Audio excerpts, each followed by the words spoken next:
नमस्कार, पहाड़ प्रभात देख रहे हैं आप और आपके साथ मैं हूं कौशल सेठ। बुलेटिन की शुरुआत करेंगे इस वक्त की बड़ी खबर के साथ। कांवड़ यात्रा को लेकर बहुत बड़ी खबर आपको बता दें। कांवड़ यात्रा को लेकर बहुत बड़ी खबर आ रही है। पूर्व सीएम हरीश रावत का बयान सामने आया है, जिसमें हरीश रावत ने कहा है कि कांवड़ यात्रा स्थगित करना ठीक नहीं है। तो कांवड़ यात्रा को लेकर बहुत बड़ी खबर आपको बता रहे हैं। पूर्व सीएम हरीश रावत का बयान आया है कांवड़ यात्रा को लेकर। हरीश रावत ने कहा है कि कांवड़ यात्रा स्थगित करना ठीक नहीं है, सांकेतिक रूप से होनी चाहिए थी कांवड़ यात्रा, ये कहना है पूर्व सीएम हरीश रावत का। आपको बता दें, कोरोना की वजह से स्थगित हुई है कांवड़ यात्रा। सरकार ने इस कांवड़ यात्रा को इस बार स्थगित करने का फैसला लिया था, क्योंकि कोरोना संक्रमण का दौर है। ऐसे में कांवड़ यात्रा को सरकार ने स्थगित किया है और अब इस पर पूर्व सीएम हरीश रावत का बयान आया है। उन्होंने कहा है कि कांवड़ यात्रा स्थगित करना ठीक नहीं है। शिव जी का गंगा जल से अभिषेक हो, हर की पौड़ी पैड़ी के गंगा जल से अभिषेक हो, उसको कह दिया कि आपके कांवड़ नहीं। मैंने पहले भी कहा था कि कांवड़ संघों से बातचीत करिए और सांकेतिक रूप से ही सही, आप लॉटरी के आधार पर ही सही, लेकिन कांवड़ यात्रा को जारी रखिए, क्योंकि कांवड़ के साथ हरिद्वार के महात्म्य का एक पृष्ठ जुड़ा हुआ है। उस पृष्ठ को आप फाड़ दें, ये हम तो स्वीकार नहीं। पिथौरागढ़ के धारचूला इलाके में चीन सीमा पर बादल फटा है। बताया जा रहा है कि गुंजी कुटी मार्ग पर बादल फटने से काफी नुकसान हुआ है। भूस्खलन की वजह से सड़क को नुकसान हुआ है, जिससे रोड बंद है। अच्छी बात यह है कि जहां पर बादल फटा वहां पर आबादी नहीं थी, वरना नुकसान कहीं ज्यादा होता। इस मार्ग के बंद होने से कुटी गांव का संपर्क कट गया है। साथ ही कैलाश मानसरोवर जाने वाले रास्ता भी फिलहाल बंद है। बीआरओ का कहना है कि 15 जुलाई तक मार्ग तैयार कर लिया जाएगा। तो पिथौरागढ़ के गुंजी कुटी इलाके में ये बादल फटा है और बादल फटने से ये रास्ता बंद हो गया है। कैलाश मानसरोवर जाने वाला ये रोड है जो बंद हो गया है। बीआरओ का कहना है कि 15 जुलाई तक इस रोड को खोल लिया जाएगा। अभी बड़ा अपने जोशीमठ में बद्री नेशनल हाईवे खुल गया है। दरअसल नेशनल हाईवे पर बलदोड़ा के पास पहाड़ी से मलबा गिरा था। बीआरओ ने कड़ी मशक्कत के बाद हाईवे से मलबा साफ कर दिया, जिसके बाद हाईवे पर वाहनों की आवाजाही शुरू हो गई है। मलबा गिरने की वजह से रोड घंटों तक जाम रहा, जिससे हाईवे पर वाहनों की लंबी कतार लग गई। तो बद्रीनाथ हाईवे खोल लिया गया है। बीआरओ ने कड़ी मशक्कत के बाद इस हाईवे को खोला है। हाईवे पर पहाड़ी से मलबा गिरा था। बलदोड़ा में ये बद्रीनाथ हाईवे जिस पे मलबा गिरा था और ये बंद हो गया था, गाड़ियों की लंबी लंबी कतारें लग गई थी और बीआरओ रास्ता खोलने में लगा हुआ था। और बीआरओ ने अब कड़ी मशक्कत के बाद इस रास्ते को खोल भी दिया है।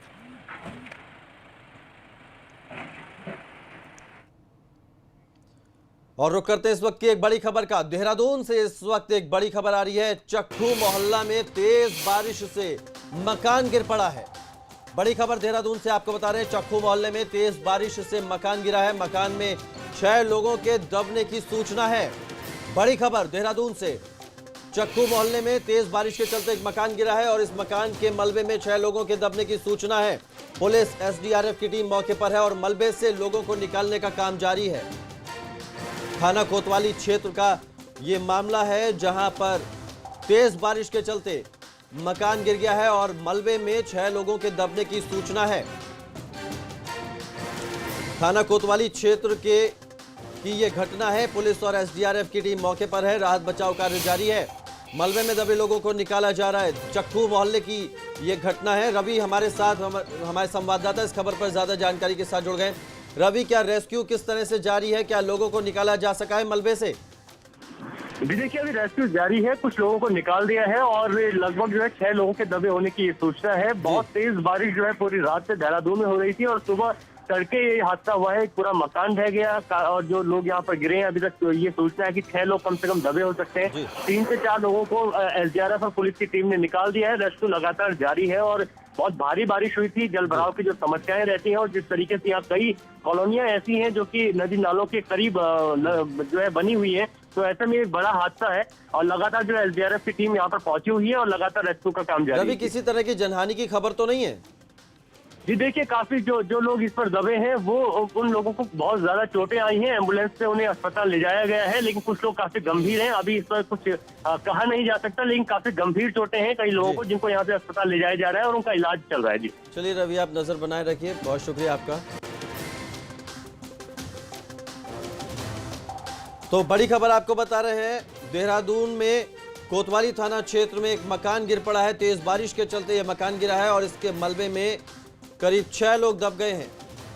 पुलिस और एसडीआरएफ की टीम मौके पर मौजूद है, जो रेस्क्यू लगातार कर रही है। बताया जा रहा है, हमारे संवाददाता रवि ने बताया है कि 3 लोगों को निकाल भी लिया गया है, लेकिन उन्हें गंभीर चोटें हैं। एम्बुलेंस की मदद से उन्हें अस्पताल पहुंचाया गया है। चक्खू मोहल्ला बताया जा रहा है जहां पर यह मकान गिरा है, और बाकी जो लोग इस मलबे में दबे हुए हैं उनको निकालने के लिए भी रेस्क्यू ऑपरेशन जारी है। तेज बारिश हो रही है देहरादून में, जिसके चलते यह मकान गिरा है और इस मकान के गिरने से इसके मलबे में करीब 6 लोग हैं जो दब गए हैं। पुलिस और एसडीआरएफ की टीम मौके पर मौजूद है। तस्वीरें हम आपको दिखा रहे हैं एक्सक्लूसिव एबीपी गंगा पर। पुलिस और एसडीआरएफ की टीम आपको इस रेस्क्यू ऑपरेशन में दिखाई दे रही होगी। लोगों को निकाला जा रहा है जो इस मलबे में दबे हुए थे। चक्खू मोहल्ला है ये कोतवाली थाना क्षेत्र का, देहरादून का, जहां पर ये एक मकान गिर पड़ा जिसमें करीब 6 लोग मलबे में दब गए और अब इन लोगों को निकालने का काम जारी है। हमारे संवाददाता रवि ने बताया कि 3 लोगों को निकाल लिया गया है, बाकी और लोगों को निकालने की भी कोशिशें लगातार जारी हैं। कुछ लोगों को गंभीर चोटें आई हैं जिन्हें तुरंत एम्बुलेंस की मदद से अस्पताल भेजा गया है।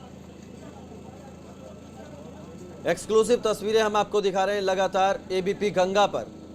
देहरादून का ये चक्खू मोहल्ला है जहां तेज बारिश के चलते मकान गिर गया और इस मकान के गिरने से इसके मलबे में करीब 6 लोग दब गए, जिनको निकालने का काम जारी है। मौके पर पुलिस और एसडीआरएफ की टीम मौजूद है।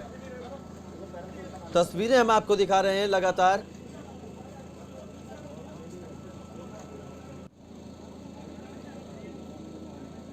आसपास में लोगों की भीड़ भी इकट्ठी हो गई है, हर कोई इस हादसे को देखकर परेशान है। आप अंदाजा लगा सकते हैं कि मकान गिरने से जो लोग उसके अंदर दबे उनकी क्या हालत हुई होगी। 6 लोगों के दबने की सूचना है, 3 लोगों को निकाल लिया गया है। हमारे संवाददाता रवि कैंतुरा ने ये जानकारी दी है और बाकी लोगों का रेस्क्यू जारी है। जिन लोगों को निकाला गया उनको गंभीर चोटें हैं, उन्हें एम्बुलेंस के जरिए तुरंत अस्पताल में भेजा गया है। तो लगातार उत्तराखंड में बारिश हो रही है और देहरादून में तेज बारिश के चलते यह मकान ढह गया। टिहरी में पंजाब से बारात लेकर पहुंचा कार ड्राइवर कोरोना पॉजिटिव मिला है, जिसके बाद दूल्हा दुल्हन समेत 41 लोगों को क्वारंटीन कर दिया गया। बताया जा रहा है कि 12 जुलाई को पटियाला से बाराती बारात लेकर आए थे। ऋषिकेश मुनि की रेती में बारातियों का सैंपल लिया गया था। जांच में कार ड्राइवर की रिपोर्ट पॉजिटिव आई, जिसके बाद उसे Covid isolation centre nursing college में आइसोलेट कर दिया गया। वहीं ड्राइवर के संपर्क में आने वाले करीब 40 लोगों को चिन्हित किया गया और उन्हें नई टिहरी, चंबा और ऋषिकेश में क्वारंटीन किया गया है, जिसमें दूल्हा दुल्हन भी शामिल हैं। तो हमको ये बताया गया था कि इसमें खाली 40 लोग थे, जिसमें से जो ड्राइवर था वो पॉजिटिव पाया गया है। उसके अतिरिक्त जो बाकी कॉन्टैक्ट ट्रेसिंग है वो अभी तक हमें चल रही है और उसके अलावा जितने भी लोग हैं हमने उनको होम क्वारंटाइन के लिए आइसोलेट कर दिया गया है। तो जैसे ही इनका रिजल्ट आता है आइदर पॉजिटिव और नेगेटिव, फिर उसके उपरांत ही हम कोई जो है कार्रवाई कर पाएंगे। रुद्रपुर और बाजपुर में 3 दिनों का लॉकडाउन लगाया गया है। उधम सिंह नगर जिले में अब तक 544 मामले कोरोना के सामने आ चुके हैं, जिसमें से 242 कोरोना संक्रमित अभी भी अपना इलाज करवा रहे हैं, जबकि 295 कोरोना संक्रमित मरीज ठीक होकर घर जा चुके हैं। इसके साथ ही जिले में 4 कोरोना संक्रमित मरीजों की मौत हुई है। कोरोना के बढ़ते मामलों को देखते हुए प्रशासन ने रुद्रपुर और बाजपुर में 16 जुलाई तक लॉकडाउन का आदेश दिया है। काशीपुर में भी कोरोना के बढ़ते मामले को देखते हुए लॉकडाउन 17 जुलाई तक बढ़ा दिया गया है। हालांकि लॉकडाउन के दौरान जरूरी चीजों की दुकानें दोपहर 2 बजे तक खुली रहेंगी।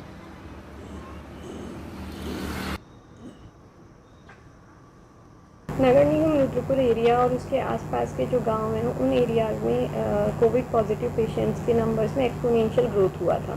तो उसको देखते हुए कोरोना प्रसार को रोकने के लिए जनहित में लॉकडाउन 3 दिन का लगाया गया है, जो 13 तारीख की रात 12 बजे से 16 तारीख की रात 12 बजे तक रहेगा। इसमें मेडिकल इमरजेंसी केसेस और अदर एसेंशियल एक्टिविटीज़ को छोड़ते हुए कुछ एक्टिविटीज़ बैन की गई हैं, रेस्ट्रिक्ट की गई हैं।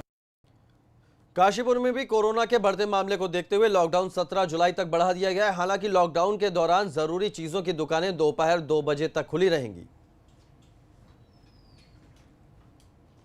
कुछ शिथिलताएं भी दी गई हैं ताकि आम जनता को उनकी ज़रूरत की वस्तुएं मिल सके। किराने की दुकानों और पशु आहार की दुकानों को 2 बजे तक खोलने की अनुमति दी गई है। साथ ही दूध की दुकानों को और सब्जी की दुकानों को भी 2 बजे तक खोलने की अनुमति दी गई है। मुख्यमंत्री त्रिवेंद्र सिंह रावत टिहरी के दौरे पर पहुंचे। इस दौरान सीएम त्रिवेंद्र रावत ने त्रित्यूड़ गांव में एग्री बिजनेस ग्रोथ सेंटर का लोकार्पण किया।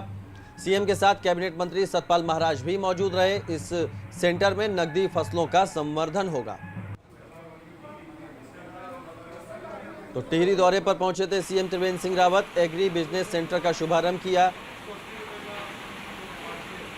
इस दौरान पर्यटन मंत्री सतपाल महाराज भी उनके साथ मौजूद रहे।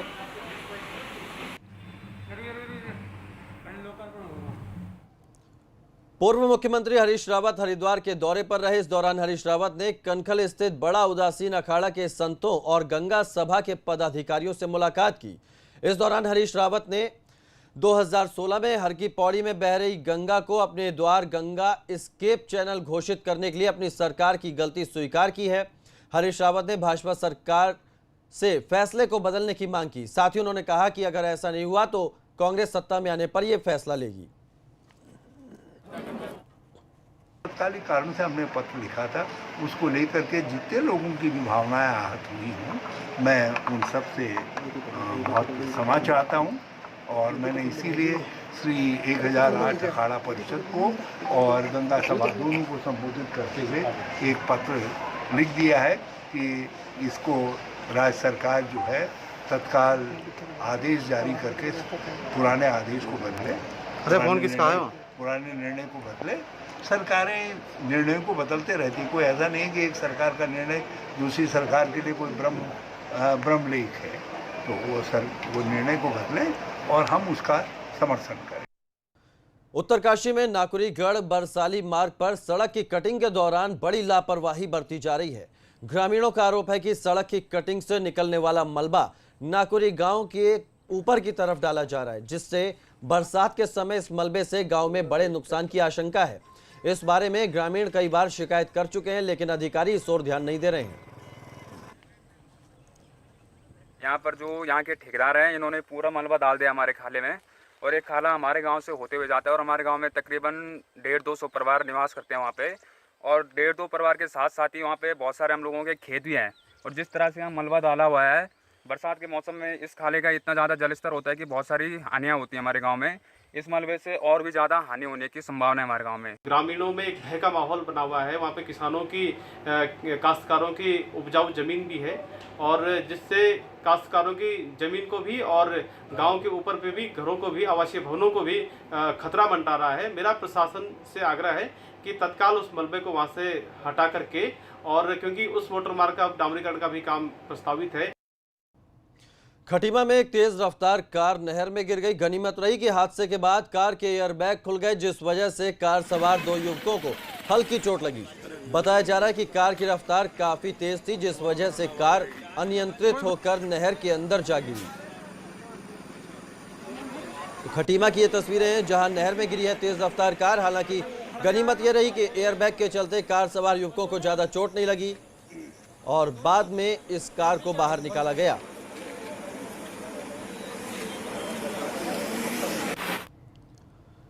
भारत चीन विवाद के बाद देश में चीन में बने सामानों का बहिष्कार करने की मांग उठ रही है। इस बीच विधानसभा अध्यक्ष प्रेमचंद अग्रवाल ने विधानसभा परिसर में चाइनीज आइटम्स का इस्तेमाल न करने का निर्देश दिया है।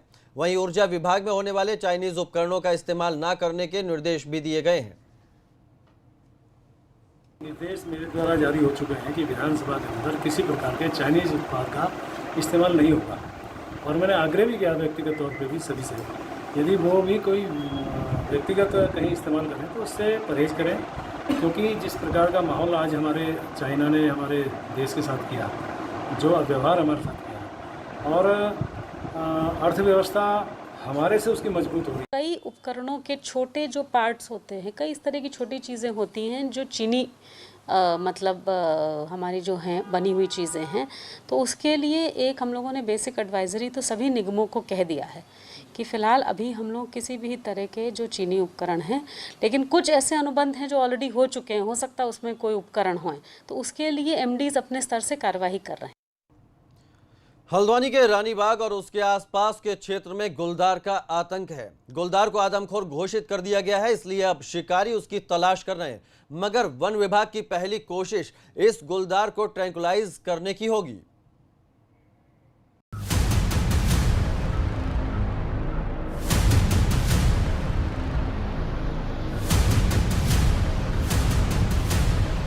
हल्द्वानी के रानीबाग इलाके के लोग एक आदमखोर गुलदार के हमले से खौफ में जीने को मजबूर हैं। गुलदार को पकड़ने के लिए वन विभाग की टीम अपने शिकारियों के साथ जंगल की खाक छान रही है। वन विभाग का टारगेट है वो गुलदार जो अब तक 2 महिलाओं की जान ले चुका है। गुलदार के लगातार बढ़ रहे हमलों को लेकर वन विभाग ने उसे आदमखोर घोषित कर दिया है। 2 शूटरों की अनुमति मेरे पास है, हमारे सीनियर ऑफिसरों ने अनुमति दे दी है, और एक ट्रैंकुलाइज टीम मेरे पास है कि शूट करने से पहले अगर ट्रैंकुलाइज हो जाएगा तो उसको हम जीवित पकड़ेंगे। जिस जगह गुलदार के हमले हुए हैं वहां शिकारी तैनात कर दिए गए हैं। साथ ही वन विभाग की टीम जंगल में कॉम्बिंग भी कर रही है। गुलदार के पग मार्क के सहारे उसकी लोकेशन ट्रेस करने की कोशिश की जा रही है। इससे आभास होता है कि वो उम्र दराज के करीब है अपने, क्योंकि खुल के शिकार करने लायक अब नहीं रहा, तो और भूखा प्रतीत होता है। ऐसा आभास होता है कि 1-2 दिन के अंदर कब्जे में आ जाएगा। पहले तो ट्रैंकुलाइज करने की कोशिश करेंगे, विशेष परिस्थिति में ही किल का काम होगा उसको, नहीं तो ट्रैंकुलाइज करेंगे और सुरक्षित पकड़ने की कोशिश करेंगे। वन विभाग की पहली कोशिश गुलदार को ट्रैंकुलाइज करने की होगी। अगर गुलदार फिर भी वन विभाग के शिकंजे में नहीं आए तो उसे शिकारी की गोली से निशाना बनाया जाएगा। गुलदार को पकड़ने के लिए वन विभाग ने कई जगह पिंजरे भी लगा दिए हैं। वन विभाग के शिकारी 24 घंटे गुलदार की निगरानी कर रहे हैं। इस बार अगर गुलदार नजर आया तो उसका बच निकलना मुश्किल होगा। अब सबसे बड़ा सवाल होता है कि कब ये गुलदार वन विभाग के कब्जे में आता है और कब यहाँ की जनता को इस गुलदार के दहशत से निजात मिलती है। अंकित शाह, एबीपी गंगा, हल्द्वानी। देहरादून में अब ट्रैफिक नियम की अनदेखी करना और महंगा पड़ेगा। दरअसल पुलिस अब सीसीटीवी की मदद से शहर के मुख्य स्थानों की निगरानी कर रही है। ऐसे में अगर कोई ट्रैफिक नियम तोड़ता है तो उसे ऑनलाइन चालान भेजा जाएगा। तीसरी नजर की निगरानी में राजधानी, ट्रैफिक नियम तोड़ने पर कड़ी कार्रवाई। अब ऑनलाइन होगा चालान। दून में भले ही सड़क पर आपको पुलिसकर्मी चेकिंग करते ना मिले, लेकिन ट्रैफिक नियम तोड़ने पर आपका चालान हो सकता है। ट्रैफिक पुलिस ने 400 सीसीटीवी की मदद से चालान की ऑनलाइन प्रक्रिया शुरू कर दी है। सीसीटीवी बेस पे अब चालान शुरू करने जा रहे हैं, जिसमें कंट्रोल रूम में लगभग हमारे 400 सीसीटीवी जो हैं वो अभी तक फंक्शनल काम कर रहे हैं। उसके साथ ही साथ हम लगभग 200 नए सीसीटीवी लगाने जा रहे हैं पूरे उत्तराखंड राज्य में। और कंट्रोल रूम में सीसीटीवी के माध्यम से अब जो भी व्यक्ति जो हैं ट्रैफिक नियमों का उल्लंघन करेंगे तो उनका चालान हम उसमें देख के भी शुरू करने जा रहे हैं। अब अगर आपने ट्रैफिक नियमों की अनदेखी की, आप ड्यूटी पर तैनात पुलिसकर्मी की नजर से भले ही बच जाएं, लेकिन तीसरी आंख की नजर से नहीं बच पाएंगे। आने वाले दिनों में पुलिस 200 और सीसीटीवी लगाने की तैयारी कर रही है। ऐसा है जहाँ पे हम जो रेड लाइट्स हैं उनको फंक्शनल नहीं कर पा रहे हैं, क्योंकि अगर जो कंजस्टेड एरिया है वहाँ पे हम कर रहे हैं तो एकदम भीड़ वहाँ पे इकट्ठी हो रही है। तो इन सब रेस्ट्रिक्शंस को, इतनी जो चुनौतियाँ हैं उसको ध्यान में रखते हुए जो भी ट्रैफिक पुलिसकर्मी हैं वो अपना बहुत अच्छा काम कर रहे हैं। जो भी टेक्नोलॉजी की जो हेल्प है हम वो ले पा रहे हैं। जो बाकी जितने यात्री आ रहे हैं उनसे भी हमारी रिक्वेस्ट है कि जो ट्रैफिक नियमों के पालन के साथ साथ ही जो सोशल डिस्टेंसिंग है उनके नियमों का भी पालन करें। लॉकडाउन में ढील देने के बाद आम जनजीवन फिर से पटरी पर लौट रहा है, इसलिए सड़क पर यातायात बढ़ने लगा है। जाहिर है ट्रैफिक नियमों की अनदेखी की वजह से आए दिन कोई न कोई हादसा होता रहता है, साथ ही रोड जाम भी होती है। और अब इसीलिए पुलिस ट्रैफिक नियम तोड़ने वालों को सबक सिखाने की ठान चुकी है। देहरादून से विनोद कुमार की रिपोर्ट, एबीपी गंगा। उत्तराखंड में कोरोना संकट के चलते एक अच्छी खबर है। यातायात निदेशालय अब 312 ट्रैफिक पुलिस की भर्ती करने जा रहा है, जिसकी शासन स्तर से मंजूरी मिल चुकी है। इसमें 98 सब इंस्पेक्टर और 206 सिपाहियों की भर्ती होगी। यातायात निदेशालय की ओर से कराई जा रही इस भर्ती को लेकर मुख्यालय ने तैयारी पूरी शुरू कर दी है। जो मानक हैं उसके हिसाब से अभी भी जो रिसोर्सेज हैं हमारे पास वो सीमित संख्या में हैं। शासन स्तर पे हमें 312 जो ट्रैफिक पुलिसकर्मी हैं उसकी अनुमति मिल चुकी है। वो नए जो ट्रैफिक पुलिसकर्मियों की जो पोस्ट हैं वो सैंक्शन हुई हैं, जिसमें 98 सब इंस्पेक्टर हैं, 206 कांस्टेबल हैं और इसमें जो सीनियर एक्सपर्ट है और जूनियर एक्सपर्ट उनको भी इस बार हम भर्ती करने जा रहे हैं। एक छोटे से ब्रेक के लिए रुक रहे हैं, फौरन वापस लौटते हैं।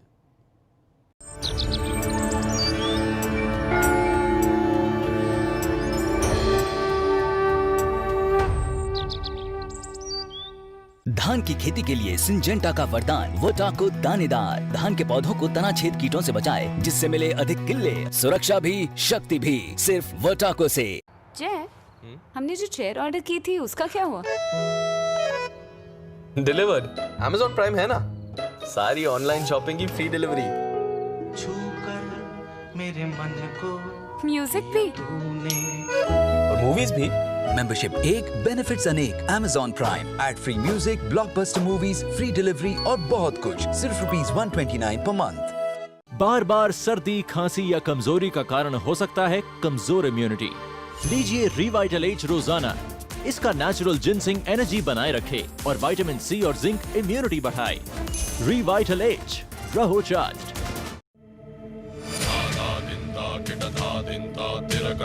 Virat compressive strength, Ambuja cement. I'm glad I chose LPU. I made friends from all over the world, got mentored by corporate CXOs and His Holiness Dalai Lama. And this great exposure has helped me to grab a job in a multinational company. Think big, lovely professional university.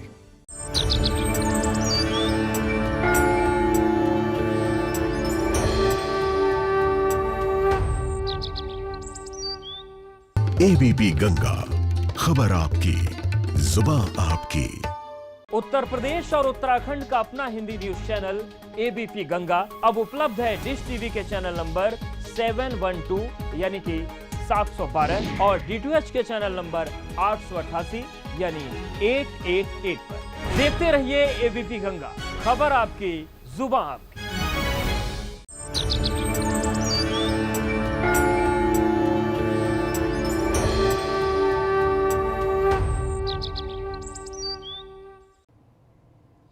Lockdown की रियायतों के बीच social distancing का पालन करना और mask पहनना जरूरी है।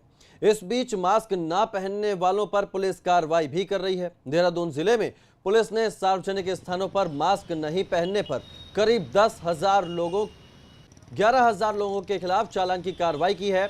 देहरादून शहर के भीतर 6,000 लोगों के चालान हुए हैं।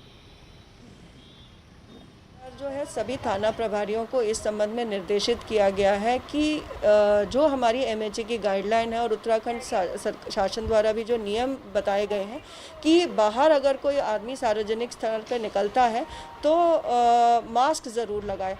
जहाँ पे भी इसका उल्लंघन हो रहा है हमारे द्वारा चालान की कार्रवाई की जा रही है। शहर क्षेत्र में जो है लगातार लगभग 5-6 हज़ार से ज़्यादा जो है चालान इस संबंध में किए जा चुके हैं।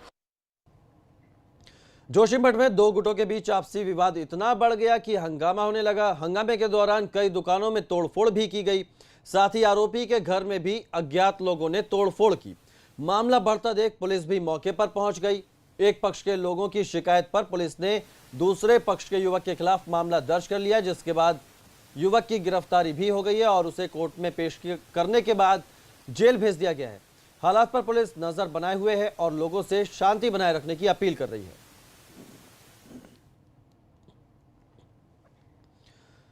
रुड़की नगर निगम के मेयर गौरव गोयल भाजपा में शामिल हो गए हैं। भाजपा ज्वाइन करने के बाद गौरव गोयल ने विकास योजनाओं की जानकारी दी। उन्होंने कहा कि भाजपा में शामिल होने के बाद शहर में बड़े पैमाने पर विकास कार्य होंगे और विकास कार्यों में लापरवाही किसी भी सूरत में बर्दाश्त नहीं की जाएगी। निर्माण कार्यों की गुणवत्ता से कोई समझौता नहीं होगा। तो फिलहाल पहाड़ प्रभात में इतना ही, लेकिन एबीपी गंगा पर खबरों का